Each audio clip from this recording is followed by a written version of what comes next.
predicar esta mañana. 1, la acción de dar. 2, la vía del contentamiento. Y 3, la fuente de provisión. A través de este pasaje que hemos leído, veremos tal vez una de las razones. Digo una, no estoy dando por sentado esto. Tal vez una de las razones por qué el apóstol Pablo escribió esta epístola de Filipenses. Y es que este pasaje nos muestra el corazón del apóstol Pablo con nuestros hermanos de Filipos, trayendo a su memoria y otra vez mencionándoles a ellos la acción que hicieron. Y justamente hubo una acción que estos hermanos hicieron, la acción de dar. Versículo 15, dice claramente ahí el texto: y sabéis también vosotros, oh Filipenses, que al principio de la predicación del Evangelio, cuando partí de Macedonia, ninguna iglesia participó conmigo en la razón de dar y recibir. Concluye sus palabras el apóstol: sino vosotros solos. Solos ustedes. ¿Quiénes eran los hermanos de Filipos? ¿Quiénes eran estos hermanos? Ahora, lo dije al inicio del sermón de esta serie. Esta iglesia era una iglesia pobre, que era causa de muchos sufrimientos por la persecución de aquellos tiempos. Y bueno, su pobreza no era a causa de esa persecución. Ya era una iglesia pobre, con pocos recursos, pero la persecución de esos tiempos era tal que el mismo apóstol Pablo estaba preso. Y corrían el riesgo todos aquellos que eran seguidores de Cristo, incluido esta iglesia. Ahora, veamos un poco acerca del testimonio de estos hermanos de Filipos. Los hermanos de Filipos tenían una iglesia, como dije, ya pobre, pero en 2 Corintios 8, versículos 1 al 4, nos relata un poquito más acerca de esto. Y dice así claramente ahí en 2 Corintios 8, del 1 al 4, dice: asimismo, hermanos, os hacemos saber la gracia de Dios que ha sido dada a las iglesias de Macedonia, que en grande prueba de tribulación, la abundancia de su gozo y su profunda pobreza abundaron en riquezas de generosidad. Pablo mismo hablando: pues doy testimonio de que con agrado han dado conforme a sus fuerzas, y aún más allá de sus fuerzas, pidiéndonos con muchos ruegos que les concediésemos el privilegio de participar en este servicio para los santos.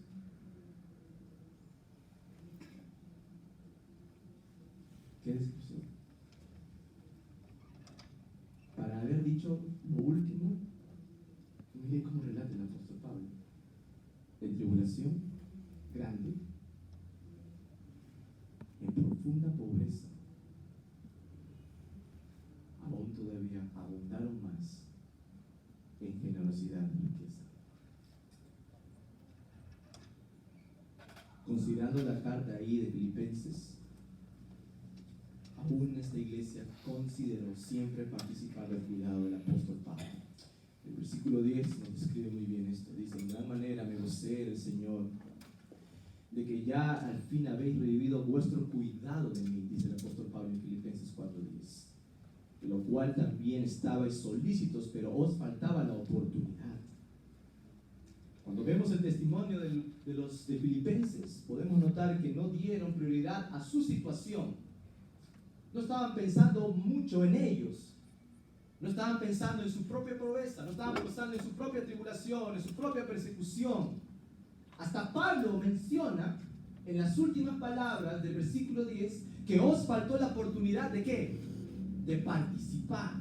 Y Corintios había mencionado que estos hermanos añoraban, deseaban participar juntamente en el reino. Aún reconociendo su caso, su trasfondo, participaron múltiples oportunidades, probablemente en el ministerio del apóstol Pablo, como lo dice en el versículo 16, pues aún a Tesalónica, otro lugar donde estuvo el apóstol Pablo, me enviasteis una y otra vez. Para necesidades.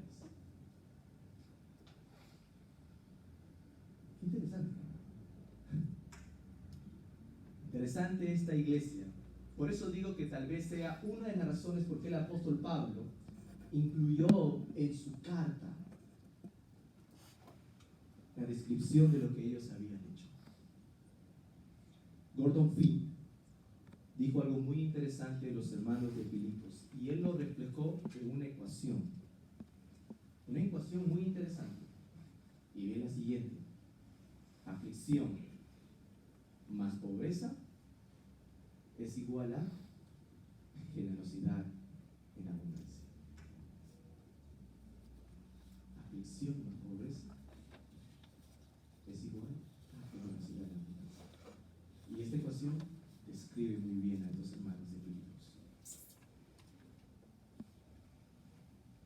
Afligidos, pobres, y aún todavía tenían un espíritu muy generoso en participar con otros. Hermanos, el mundo que nos rodea no nos permite pensar así. Y aún más nosotros mismos vivimos bajo la presión de ¿qué? De nuestros propios intereses, de nuestro propio bienestar, que muchas veces está enfocado en ¿quién? En nosotros mismos. Y podemos rápidamente salir con diversas excusas alrededor de las situaciones que nos está pasando. Uno, podemos pensar, yo necesito más. Entiendo que hay necesidad, pero yo necesito más. Dos, puedo pensar, sé que otros pueden dar mejor que yo. Sé que otro podría dar mejor que yo. Yo me encuentro en una posibilidad, no creo, pero sé que aquel hermano, aquella hermana sí tiene mejores posibilidades que yo. Él podría dar mejor.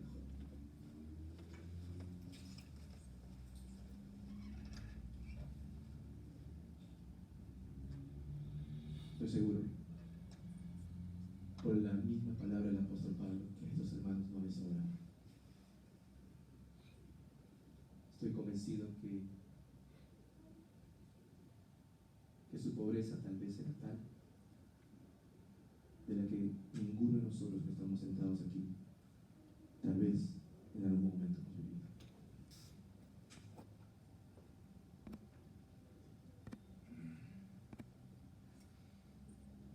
Su generosidad era muy grande. Hermanos, ser generosos es una muy buena oportunidad para salirnos de nosotros mismos.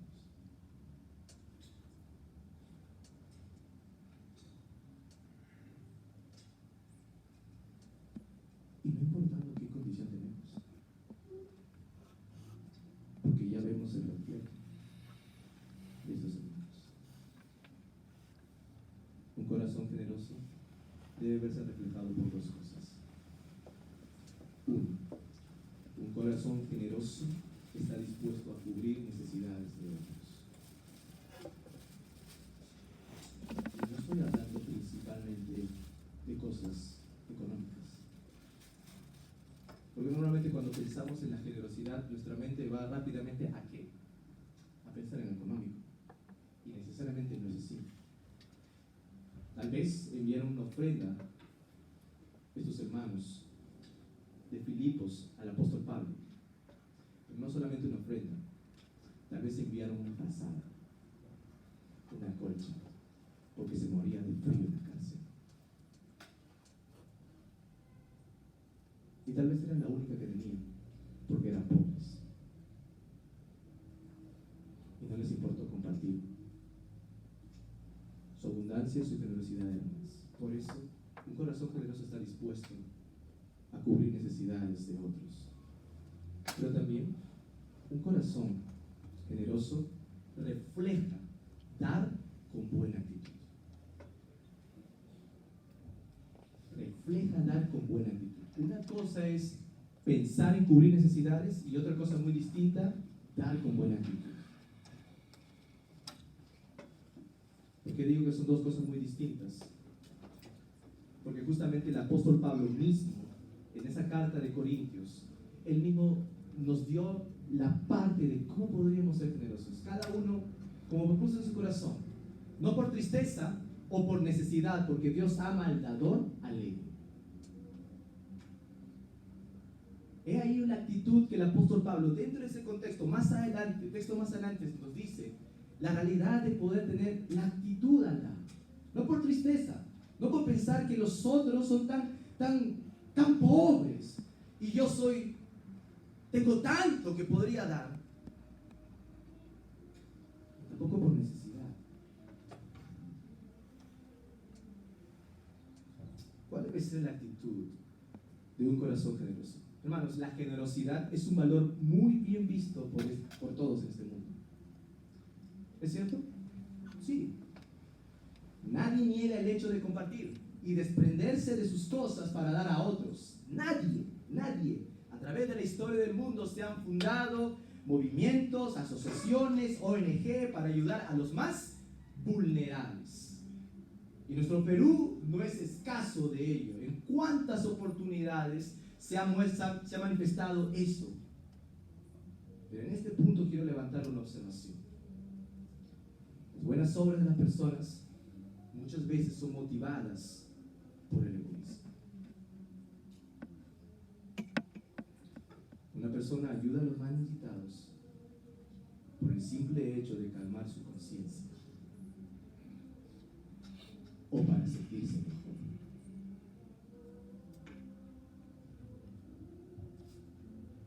Tal vez tenga usted ese sentir. ¿Le ha pasado en algún momento ese sentir al dar una buena obra? Ligado con algún motivo egoísta únicamente para calmar nuestra conciencia de que en múltiples oportunidades he escuchado el hecho de dar y no estoy participando en dar, o tal vez para poder así sentirme mejor, mirando a los otros diciendo, creo que yo estoy participando más que otro. ¿Cuál debe ser la actitud? ¿Cuál es la actitud que el apóstol Pablo menciona en este pasaje de Filipenses capítulo 4? Y el versículo 18 nos brinda ese detalle. Pero dice, todo lo que he recibido y tengo abundancia, y dice el apóstol Pablo, estoy lleno. Y no sé a qué estudiar la palabra, no sé a qué se refería exactamente el apóstol Pablo cuando decía lleno. No sé si se refería a algo físico, a algo material, a algo económico. La palabra no nos da más allá de esa parte lleno, pero sí estoy seguro que estos hermanos estaban participando en su ministerio, en lo que él padecía, en lo que él sufría, y estaban dispuestos a poder cubrir sus propias necesidades. Y él estaba lleno. Y dice, habiendo recibido ¿de quién? De Epafrodito. Epafrodito era aquel mensajero que ya anteriormente, en el capítulo 3, Pablo lo había mencionado. Y Epafrodito estaba a punto ¿de qué? De morir. Y aunque estaba a punto de morir, no dudó en qué, en poder llegar a ellos con la ofrenda que tenían que haber entregado de la iglesia para el apóstol Pablo. Y este Epafrodito nos menciona lo que Pablo menciona aquí, lo que enviasteis. ¿Y de qué manera se refleja esto? Olor fragante, sacrificio acepto y agradable a Dios. ¿Cuál debe ser la actitud correcta para poder dar? 3 cosas. Olor fragante.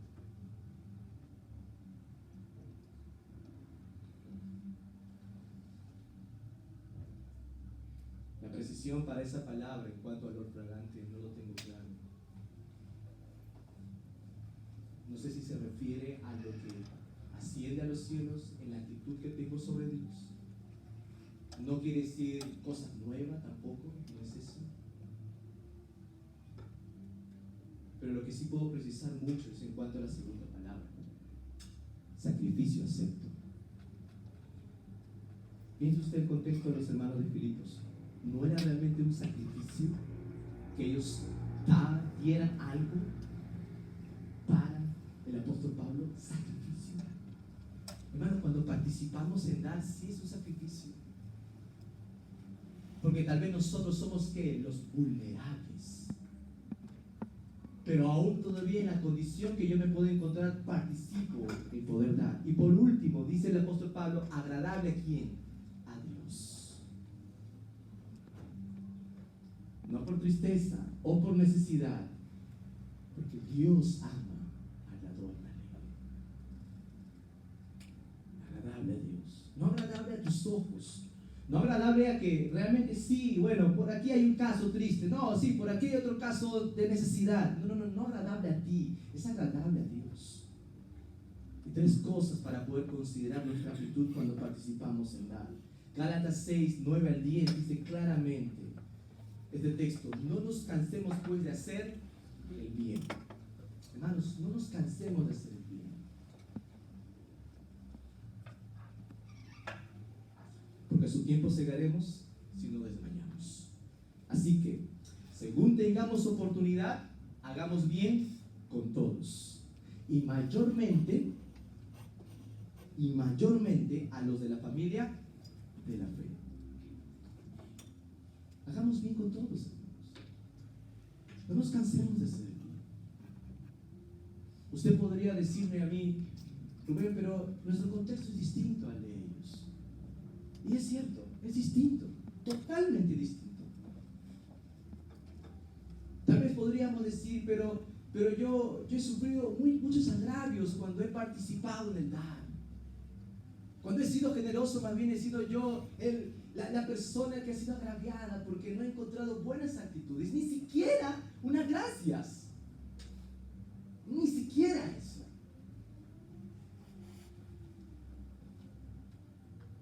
Pero no creo que el contexto sea distinto en ese punto a los hermanos de Filipos. Y la Biblia nos pone tan claramente aquí el factor de que podríamos participar tanto. Y sabe que si usted mirara simplemente a su alrededor,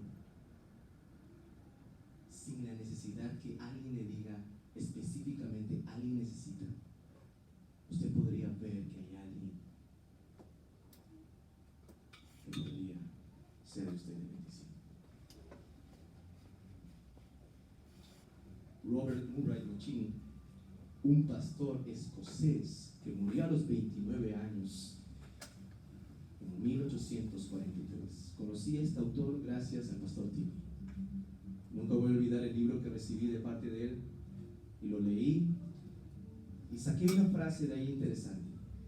Y él habló de la misericordia y la generosidad de los cristianos como evidencia de su condición de verdaderos cristianos, y dijo lo siguiente: si usted es cristiano, son fuertes las palabras. No lo digo yo, lo dijo este hombre que murió solamente a los 29 años. Me preocupan los pobres, pero más me preocupan los cristianos. Dar en abundancia y libremente, sin guardarse nada, requiere de un corazón nuevo. El corazón viejo prefiere dar sangre antes que dinero.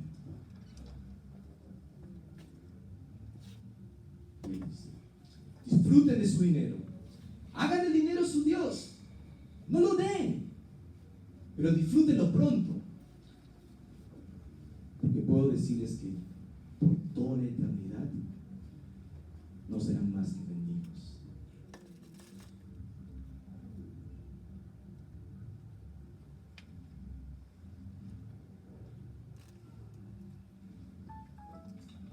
Sin palabras.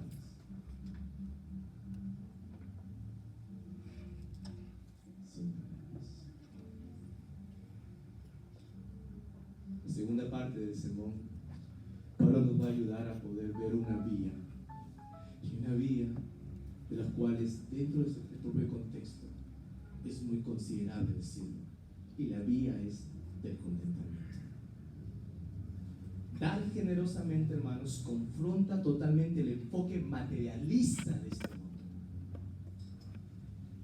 ¿Cuál es la perspectiva de este mundo? ¿Cuál es la perspectiva materialista de este mundo? Es que este mundo piensa, la perspectiva materialista del mundo es esta: mientras más tengo, más feliz soy. Es esto lo que el mundo piensa. Mientras que yo más tengo, más gozo, contentamiento, éxito, valor, significado, identidad tengo. Y vivimos en un mundo muy consumista. Muy consumista. Como decía un autor, las vitrinas de los grandes centros comerciales No nos venden productos, nos venden felicidad. El problema es que esa felicidad, en lo creado, no ha sido creado directamente por Dios. Es tan profunda la herida a nuestra espiritualidad que parecemos no encontrar el gozo en Dios y así encontrarlo en aquellas cosas tangibles que no provee el dinero. Pero la felicidad del consumo es tan falsa y sin vida que nos obliga a estar siempre comprando para tener algo nuevo, ya que la exultante alegría que sentimos al tener un producto nuevo pronto se desvanece. No tiene poder de encender un corazón. Esa es la realidad en que vivimos. Esa es la realidad en que nos encontramos. Ahora, tal vez haces un alto y dices, yo no soy así, pastor. Yo no soy así. No me encuentro dentro de ese rubro. Reconozco que sí, puedo ser tentado con eso, pero no estoy inclinado en esa manera. Más bien todo lo que hago en esta vida es por una buena razón. Hasta podrías levantar la objeción de decir, pastor, tú no conoces mi situación, tú no sabes todo el esfuerzo que hago para proveer a mi casa, tú no sabes cuál es mi salario, cuál es mi ingreso, tú no sabes. Tú no conoces mis deudas, no las conoces. Es cierto.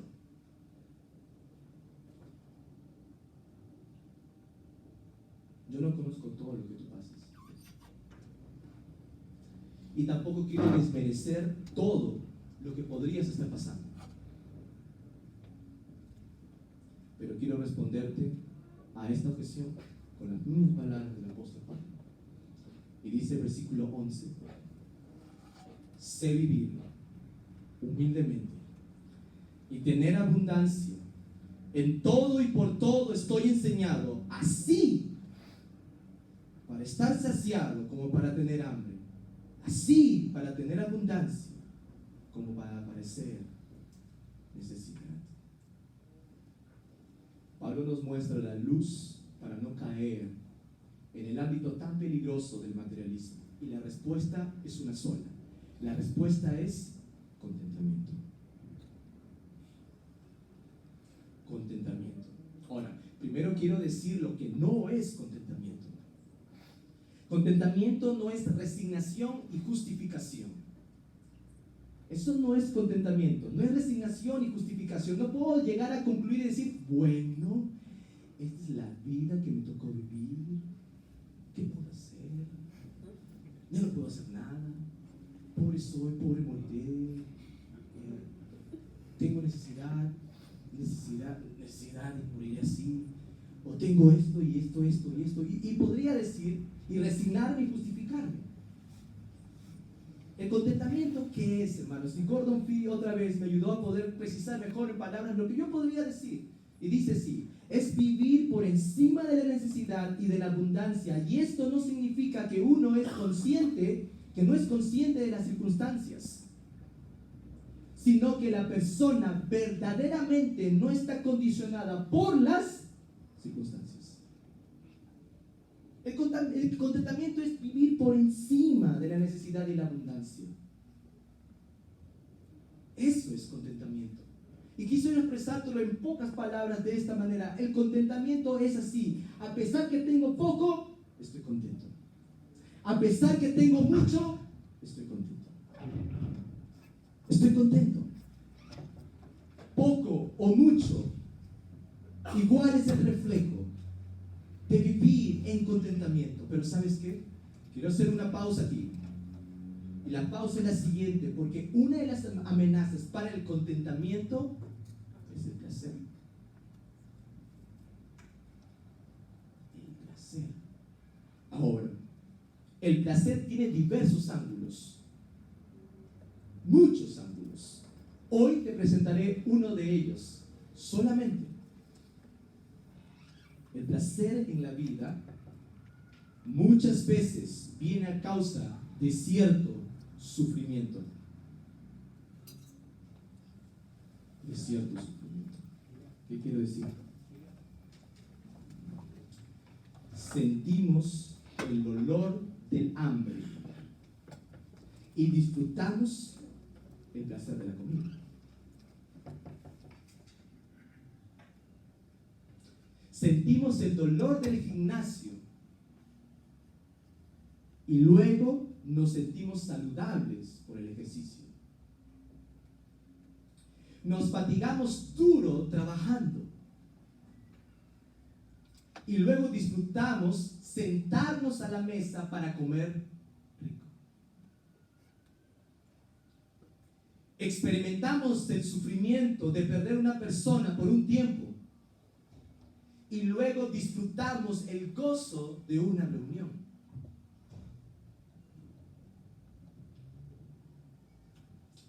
Es que muchas veces estamos dispuestos a hacer cualquier cosa con tan solo suplir lo que uno desea. El objeto mismo solo es un pretexto para encontrar verdaderamente lo que yo quiero. Sin darme cuenta, eso pasa y no satisface. Es allí donde nuestros propios corazones son confrontados. Hasta los momentos buenos que nosotros humanamente podemos crear pueden disiparse en un abrir y cerrar de ojos. Todo lo que yo podría crear de bueno en esta vida solamente es un chasquido así, ¡pum!, se disipa y se acaba todo.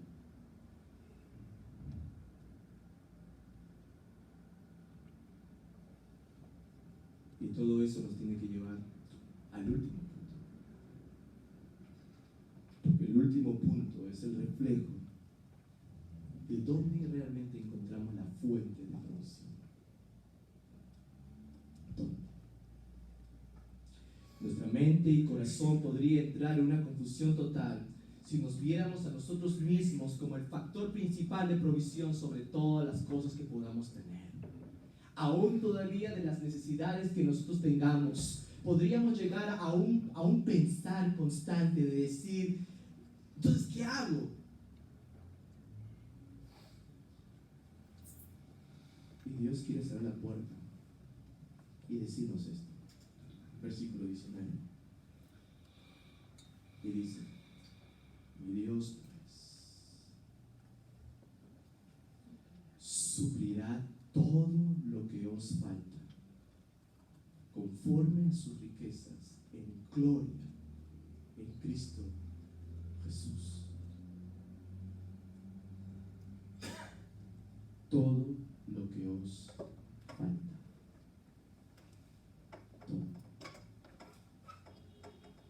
Todo lo que os falta. ¿Eso quiere decir que nunca tendremos momentos difíciles?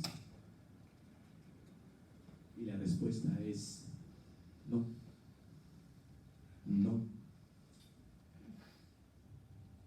Por eso que vuelvo al mismo pasaje que ya Pablo había dicho antes.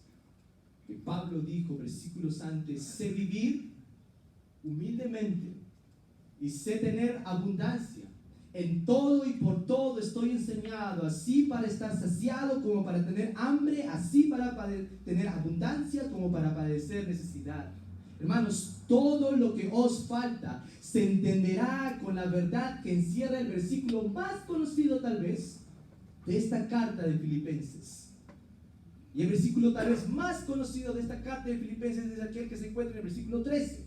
El versículo 13 dice, todo lo puedo en Cristo que me fortalece.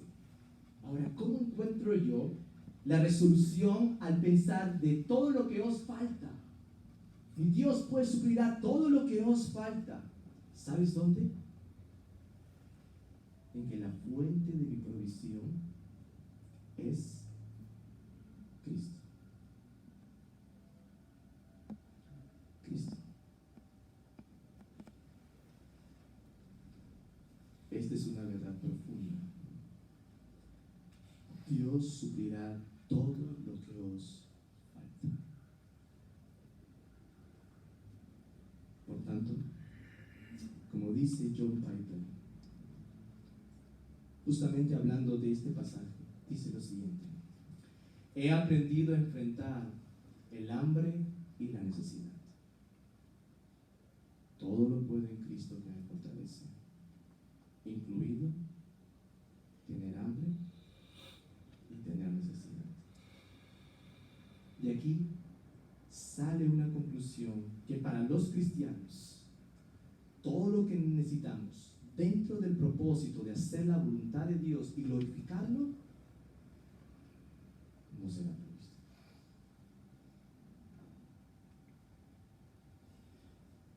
Hermanos, hay una provisión inigualable que solo Dios puede dar al hombre. Solo Dios. No hay otra persona en esta tierra que te puede dar esa provisión que únicamente viene de parte de Dios. Romanos 8, 31 y 32 dice claramente lo siguiente: ¿qué pues diremos? Si Dios es por nosotros, ¿quién contra nosotros? Uno podría decir: oh, wow, qué tremenda promesa aquí. Entonces, fuera adversidad, fuera dificultad, fuera enfermedad, fuera asuntos económicos, si Dios es conmigo, ¿quién contra mí? Nadie, nadie, nadie, ni nada, ni nada, ni nada. Y ahí no acaba el texto. Porque dice el versículo 32 algo más bello todavía. Y el versículo 32 dice: el que no escatimó ni a su propio Hijo, sino que lo entregó por todos nosotros, ¿cómo no nos dará también con Él todas las cosas? ¿Cómo no nos dará en Él todas las cosas?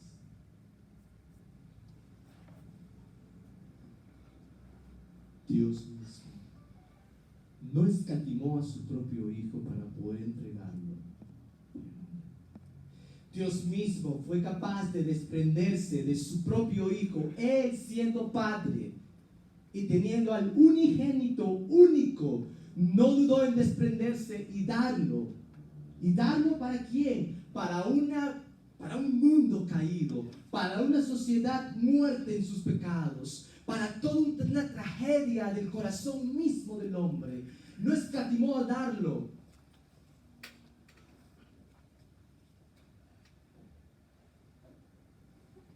Pero ¿sabes quién fue Jesús? Jesús es la gran ofrenda que el hombre necesitaba. Pero también Jesús es el gran dador. Es la gran ofrenda y el gran dador. Porque Él mismo se ofreció como una ofrenda para proveer lo que humanamente jamás el hombre podía proveer para sí mismo, el cual mismo Dios, Él no escatimó ninguna cosa y entregó a Cristo. Y Él mismo también fue el gran dador. Hermanos, Jesús mismo sufrió la cruz por un gozo que estaba puesto delante de Él. Él sufrió, horrendamente sufrió la cruz por el gozo que estaba puesto delante de Él, para que realmente la persona que cree en Él y que verdaderamente vive en Él pueda disfrutar de un contentamiento único, porque ese es el gozo de lo que antes Él había sufrido en la cruz. Jesús sufrió para que tengamos un gozo incomparable, inigualable, único.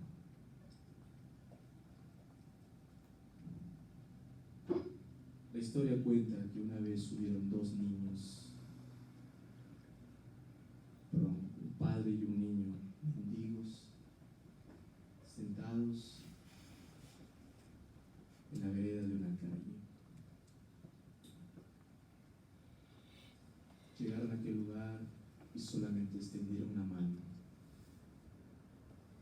para poder recibir caridad de las personas.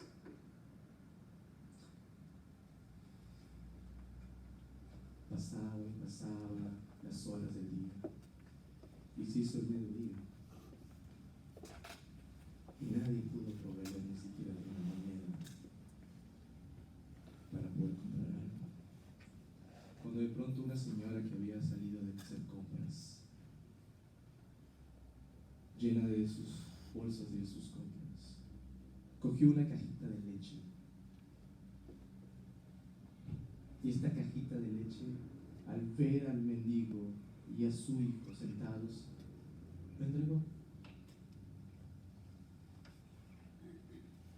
Le dio.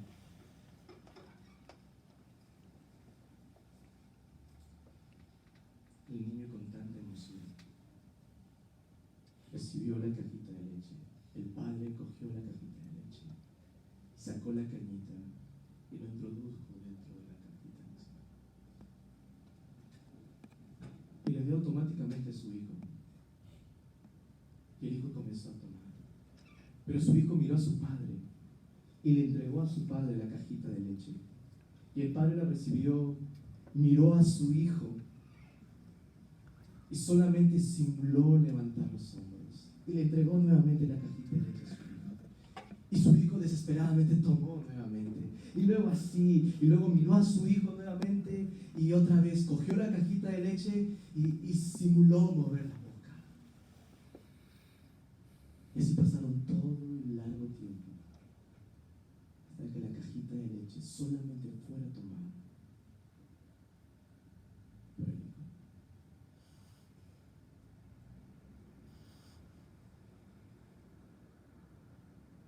Eso es lo que exactamente Cristo hizo con nosotros.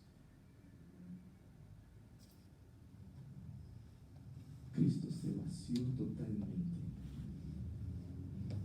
para que el creyente fuera lleno completamente. Cristo se despojó de todo y se vació en absoluto para que el creyente realmente fuera lleno en Él y enteramente, completamente Cristo.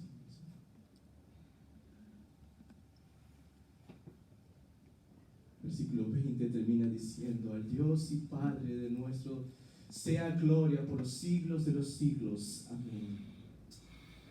Para concluir diciendo que Dios se lleva toda la gloria, como normalmente siempre concluimos en nuestras propias palabras, y a veces hacemos de esta palabra, la gloria de Dios, un cliché en la propia vida cristiana. Y a veces resolvemos la situación al decir: bueno, Dios, tú te llevas la gloria de todo ello.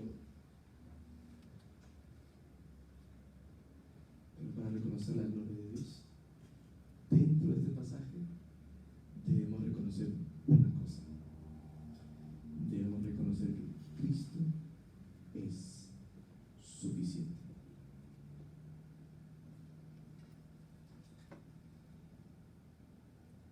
Tengo escasez, Cristo es suficiente. Tengo abundancia, Cristo es suficiente. Tengo hambre, Cristo es suficiente. Estoy saciado, Cristo es suficiente. Tengo salud, Cristo es suficiente. Tengo enfermedad, Cristo es suficiente. Tengo una casa, Cristo es suficiente. No tengo una casa, Cristo es suficiente.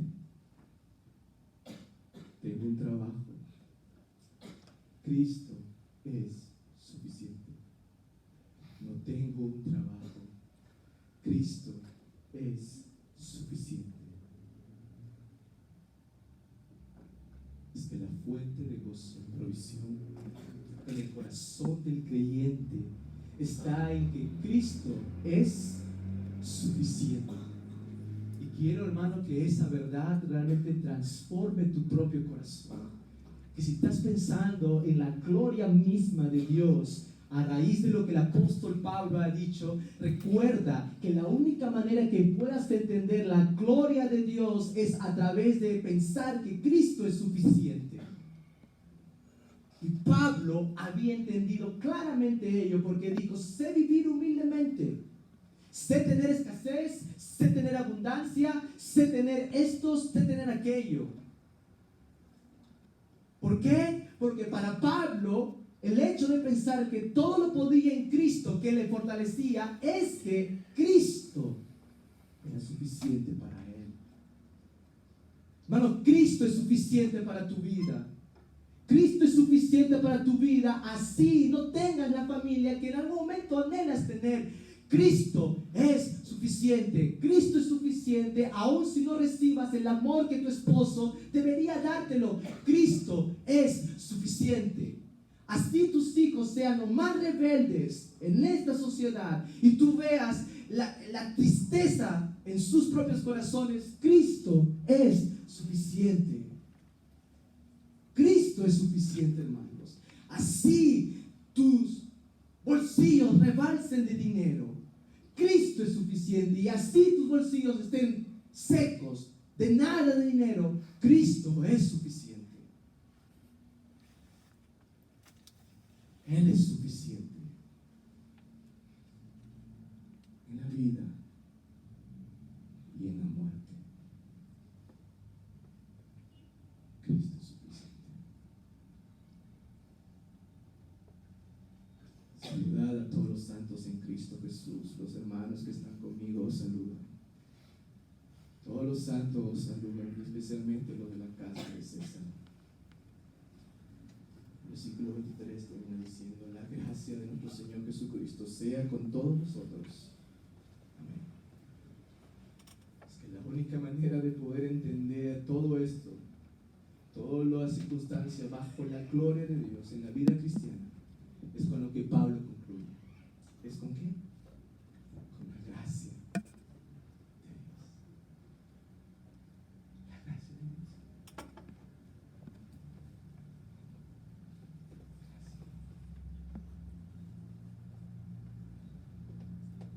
Es mi deseo, hermanos, a usted que ya es de Cristo, que esto cautive su corazón y lo llene completamente de la gracia misma de Dios, y no de las circunstancias, no de lo que usted pase, no lo que podría pasar, sino de la gracia misma de Dios. Y usted que me está escuchando, que no tiene realmente su salvación en Cristo. Solo la gracia es única para poder salvarle, porque Él no escatimó en dar a su propio Hijo para usted, Cristo Jesús. Mi deseo, como iglesia, siempre tengamos presente que Cristo es suficiente. Les invito, por favor, a cerrar sus ojos, inclinar sus rostros.